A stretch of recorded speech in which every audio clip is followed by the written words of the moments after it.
Olá, estudante! Bem-vindo ao Se Liga na Educação. Agora, aula de Física, comigo, professora Suzana Apolinário, e também com a intérprete Aline, que nos acompanhará.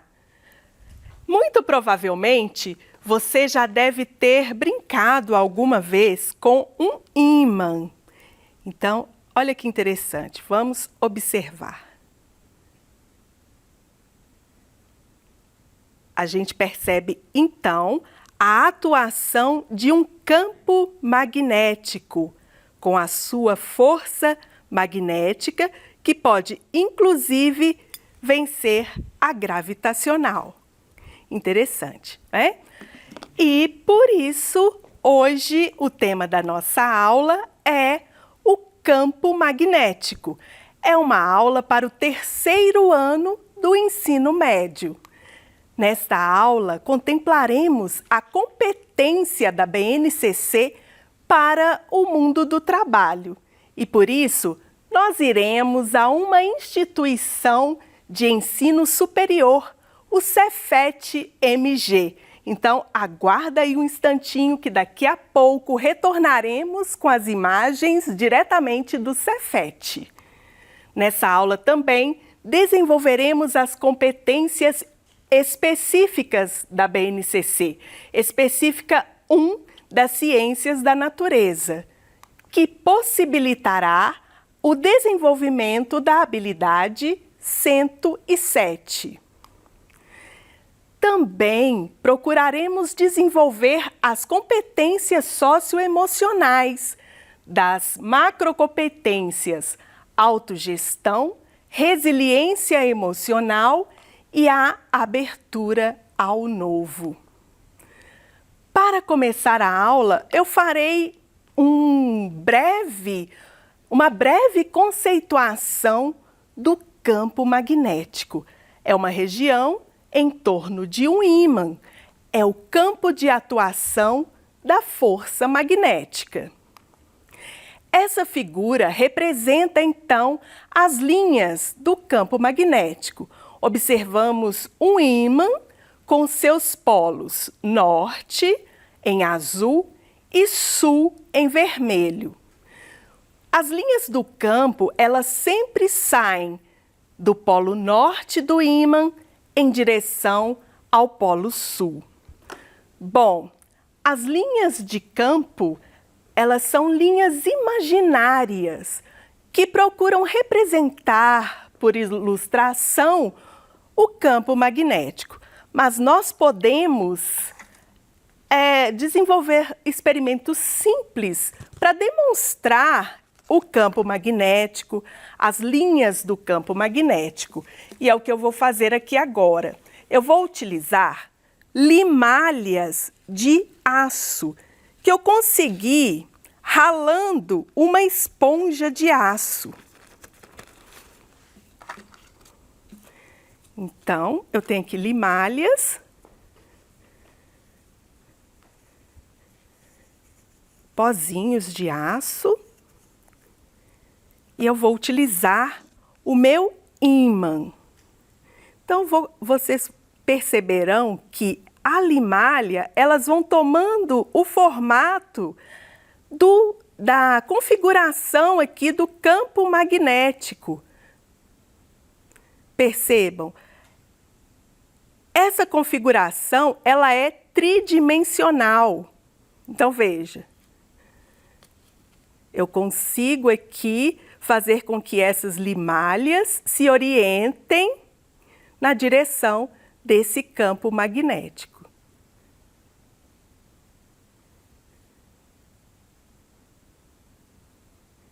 Interessante, não é mesmo? Bom, vamos recordar aqui algumas das propriedades dos ímãs, como, por exemplo, a inseparabilidade dos polos magnéticos.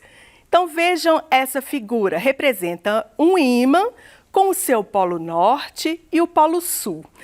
Aí a pergunta é a seguinte, será que se eu fizer um corte aqui no centro do ímã, eu conseguirei separar os polos?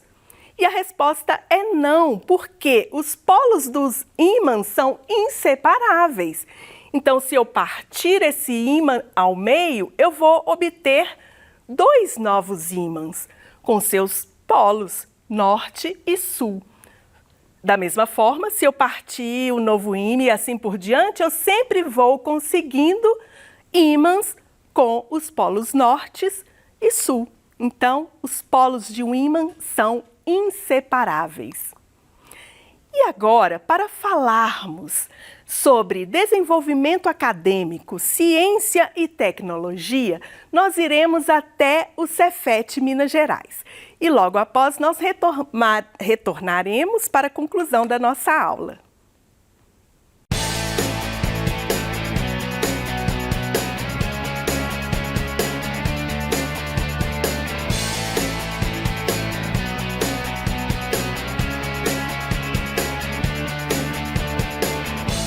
Hoje, o Se Liga na Educação está aqui no Centro Federal de Educação Tecnológica, o Cefet-MG. Quem nos recebe é o professor Diego Mendonça. Muito obrigada por essa oportunidade, professor. Obrigado a vocês, é um prazer receber vocês aqui no Cefet. E para você, estudante do terceiro ano que está concluindo a sua educação básica, nós queremos te contar que o Cefet oferece cursos de graduação. São várias opções na área tecnológica. Só aqui na Grande BH nós temos 4 campos, né? E aqui no nosso laboratório de física nós recebemos 8 cursos da área tecnológica, né? Como a engenharia ambiental e sanitária, a engenharia de computação, a engenharia de produção civil, a engenharia elétrica, a engenharia de materiais, entre outros. A forma de ingresso é pelo SISU, né? Então para vocês que vão fazer o Enem, procurem lá o Cefet na lista, que vocês vão encontrar uma grande instituição. Nós somos hoje a maior escola de engenharia de Minas Gerais, nós temos a maior quantidade de vagas ofertadas e a maior quantidade de cursos diferentes. Então fiquem ligados. Agora estamos aqui no Laboratório de Física Experimental de Mecânica e Eletromagnetismo para fazermos algumas demonstrações sobre o campo magnético. Primeiramente, eu gostaria de conceituar o campo magnético. Estou aqui com um ímã. O campo magnético é uma região em torno de um ímã onde manifesta-se a força de natureza magnética, que pode ser tanto de atração quanto de repulsão. Tenho aqui um ímã em barra. Como vocês sabem, os ímãs são dotados de polos, polo norte e polo sul. A força magnética atua à distância. Eu tenho aqui 2 ímãs. Coloquei a certa distância os polos opostos, polo norte e polo sul. Observem então que haverá atração. A força magnética também pode ser de repulsão. Para mostrar isso, eu vou tentar aproximar os polos iguais de 2 ímãs. Mas a gente observa que não há atração. Um ímã está empurrando o outro. Nesse caso, está havendo a repulsão dos polos magnéticos iguais. Estamos de volta com o professor Diego para falarmos sobre algumas aplicações do campo magnético. Então, professor, explica pra gente por que alguns materiais comportam-se como ímãs. Bom, professora, primeiro a gente tem que entender que existem classificação de materiais de acordo com o magnetismo. Existem materiais que eles são classificados como diamagnéticos e paramagnéticos, e esses materiais que são diamagnéticos e paramagnéticos, eles interagem muito fracamente com o campo magnético. Já os materiais ferromagnéticos, eles têm uma interação muito forte com o campo magnético, então esses materiais que são os adequados para se tornarem ímãs, né? Por exemplo, o material, o ferro, né, que o nome já entrega, né, assim como o níquel e o cobalto, o neodímio, que também é muito famoso, conhecido como superímãs, todos esses materiais e combinações ligas desses materiais, que são materiais que formam ímãs, né, enquanto, por exemplo, um material paramagnético como o alumínio, ele não consegue ser facilmente magnetizado, então ele não é adequado para ser um ímã. Inclusive, o nosso planeta Terra é considerado como um gigantesco ímã. De onde vem o campo magnético terrestre? Pois bem, professora, acredita-se que o campo magnético da Terra ele é gerado por uma combinação de fatores. Pelo fato de que o núcleo do nosso planeta Terra é formado de ferro sólido, né, e a Terra está girando em torno do próprio eixo. Ao girar em torno do próprio eixo, né, o deslocamento das camadas internas da Terra gera correntes elétricas fortíssimas que magnetizam esse núcleo da Terra, tornando ela um gigantesco ímã. Inclusive, existem aplicações para o campo magnético terrestre. Qual a importância desse campo para a manutenção da vida em nosso planeta? Sem dúvida, professora. O campo magnético da Terra ele nos protege dos ventos solares. E os ventos solares, em planetas onde você não tem campo magnético, ele é o responsável por ter arrancado a atmosfera do planeta. Então, nós temos a atmosfera, o ar respirável e também as camadas superiores da atmosfera que nos protegem da radiação cósmica e da própria radiação ultravioleta que vem do Sol, né, graças à presença do campo magnético. Ele é nosso escudo. Alguns animais utilizam o campo magnético terrestre para se orientarem. Sim, isso é verdade também, né? Falando um pouquinho de biologia, alguns animais eles têm certos órgãos sensoriais que permitem com que eles se orientem, né? Eles conhecem, eles conseguem perceber o campo magnético, assim como a gente tem materiais ferromagnéticos que são as bússolas, que percebem o campo magnético para nós, que não temos esse mecanismo. Pombos, correios, como por exemplo, né, eles conseguem marcar posições e fazer as suas viagens de acordo com o campo magnético. Eles têm esse sensoriamento. Enquanto tartarugas também são animais que se orientam pelo campo magnético da Terra. Então, professor, de acordo com o que você nos contou, nem todo metal pode ser atraído pelos ímãs. Podemos demonstrar isso? Vamos. Então, para demonstrar que nem todo metal interage fortemente com o ímã, eu tenho aqui dois exemplos de materiais que são metais: alumínio e algumas plaquinhas de aço, que é uma liga que contém ferro. Então, eu vou aproximar o ímã dessas plaquinhas de aço. E a gente percebe que o ímã atraiu. Vou aproximar o ímã das plaquinhas de alumínio. E nessa situação, a gente percebe que não há interação. O ímã não consegue atrair as plaquinhas de alumínio.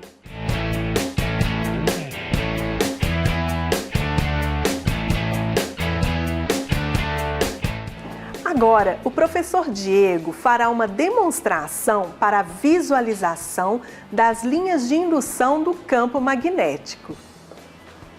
Para essa demonstração, nós vamos usar ímãs de barra, nós vamos usar aqui essa cubeta de acrílico e um pouco de limalha de ferro, que é um material ferromagnético. Vamos ver? Eu estou espalhando aqui um pouco de material ferromagnético, porque como ele interage bem com o campo magnético, fica mais fácil de perceber as linhas, sim. Vamos ver se a gente já consegue visualizar.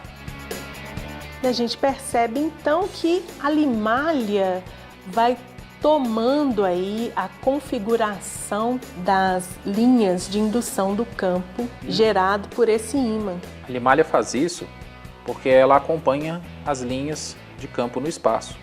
Então você consegue ver, até de maneira tridimensional, como o campo magnético desse ímã em forma de U se distribui no espaço.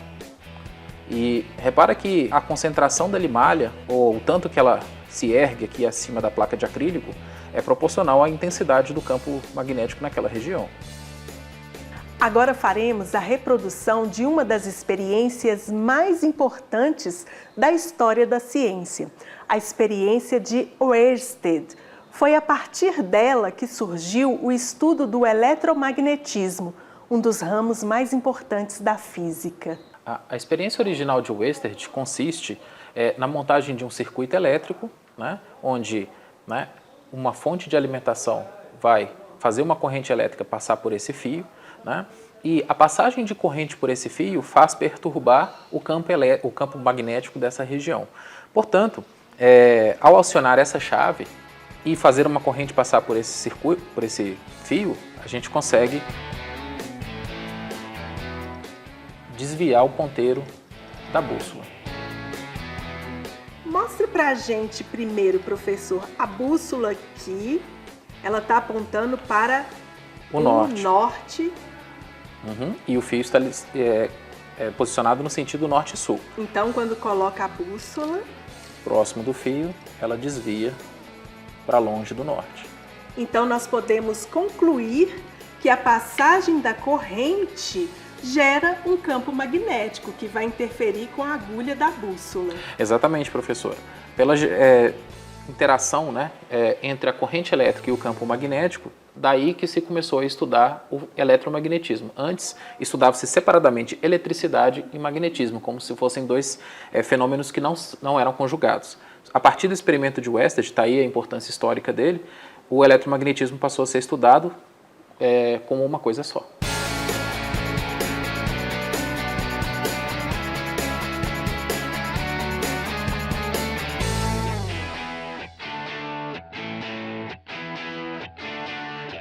Professor, existem aplicações tecnológicas para o campo magnético? Sim, conforme nós vimos na experiência de Oersted, né, uma corrente elétrica é capaz de gerar campo magnético. Então, usa-se correntes elétricas para a produção de eletroímãs. E os eletroímãs, eles estão espalhados, né, ao longo de toda a cadeia tecnológica de equipamentos que você pode pensar. Né, desde a pura manipulação de objetos de metal ferromagnéticos, como desde armazenamento de dados. Né. Na computação, você tem um disco rígido, né, de um computador, ele é feito de um material magnético e a cabeça de gravação de dados, ela é um eletroímã. Então, basicamente, pela orientação dos polos do campo magnético em cada setor, você consegue bits, né, e gravar informações num disco rígido. Bom, com isso, então, nós percebemos que o eletromagnetismo ele está presente ao longo de toda a cadeia tecnológica, desde a geração de energia elétrica, da transmissão e no uso da energia elétrica, seja com microcomponentes, né, onde você percebe que se há uma relação entre corrente elétrica e campo magnético, então existem também diversos componentes tecnológicos que usam disso, né, componentes de microeletrônica que ora vão trabalhar com campo magnético, ora vão trabalhar também com corrente elétrica. Interessantíssimo, né, professor? E eu gostaria de agradecer a sua participação nessa nossa aula de hoje e agora nós voltaremos ao estúdio para o encerramento desta aula. Nós agradecemos, foi um prazer recebê-los aqui. Os meus agradecimentos ao professor Diego Mendonça, ao professor Francisco Pazini e a toda a direção do Cefet Campus Nova Gameleira. Então, o professor Diego, nós citamos, né, a experiência de Oersted e eu trouxe aqui quais as conclusões que essa experiência nos chegou, né? Então, observando que próximo da corrente elétrica, a agulha magnética da bússola sofreu aí uma deflexão, a gente chega à seguinte conclusão, que uma corrente elétrica gera campo magnético. Então, por isso, podemos concluir também que existe uma conexão entre o magnetismo e a eletricidade. E assim surgiu o ramo de estudo da física, o magnífico ramo de estudo do eletromagnetismo, que será, então, assunto da nossa próxima aula, onde abordaremos a força magnética, traremos um motor de corrente contínua para mostrar o funcionamento na presença de campo magnético. Então, meu querido estudante, eu agradeço a sua participação, agradeço por ter nos acompanhado nesta aula, espero que vocês tenham gostado. E eu aguardo vocês na próxima aula, então. Meu muito obrigada!